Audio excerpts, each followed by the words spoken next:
Well, we are glad to be here. As Ed told you, I've been here once before with TJ, my harmonica player.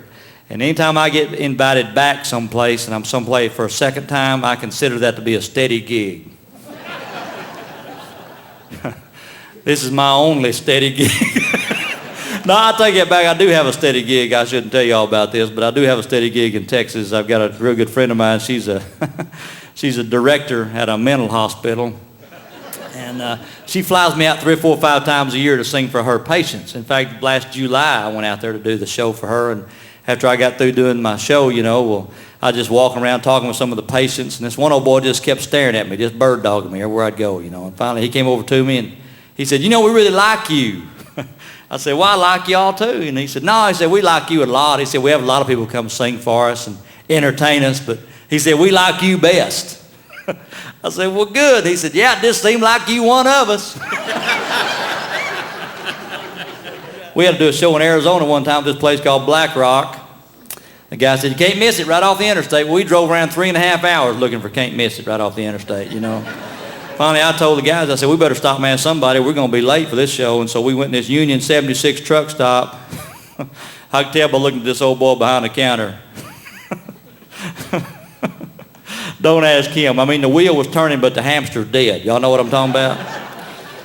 But he was the only one to ask. I walked up to him. I said, buddy, can you tell me how to get to Black Rock? He said, from here? Now, we've just, learned over the years that when we travel by bus, when we get going, every time we stop to get gas or get something to eat, we'll just ask somebody, are we on the right road? That's just good policy, So we crossed the Pennsylvania state line, headed over to York, Pennsylvania for the state fair over there, and stopped to get something to eat. And we're in this little restaurant, and this boy next to me, or this old boy next to me, looked like a local, gentleman. So I leaned over to him. I said, sir, what's the quickest way to York? He said, you walking or driving?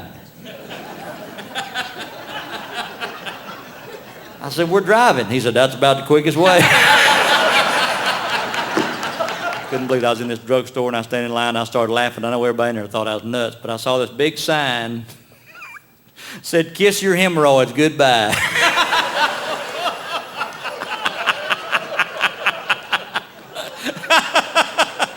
And I got to laughing because I got to thinking, not even if I could.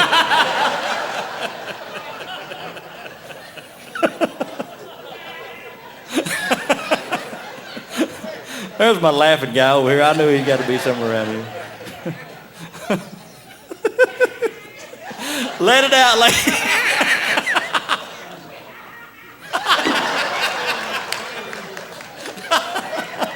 I got this one in Indianapolis, Indiana.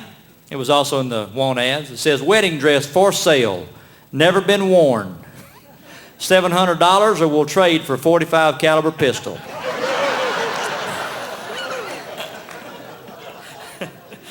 I got this one in Dallas, Texas. I love this one.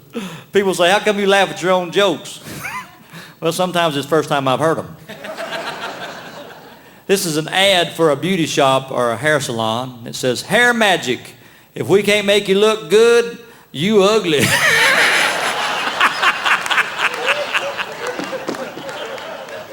Last year we was out the mall, and she was out shopping. I just kind of watching some people, and I got to watching this little kid over in the corner. He's just sitting over in the corner, just cramming candy in his mouth as fast as he could get in his mouth, Finally, I walked over to him. I said, hey, little buddy, I said, don't you know it's bad for you to eat candy like that? And he said, well, my granddad lived to be 102. I said, did he eat candy like that? And he said, no, he minded his own business.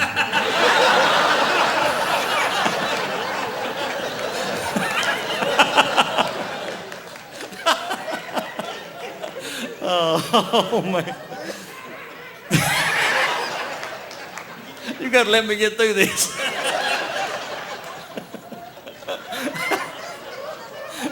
It's spreading like wildfire. Oh, my God.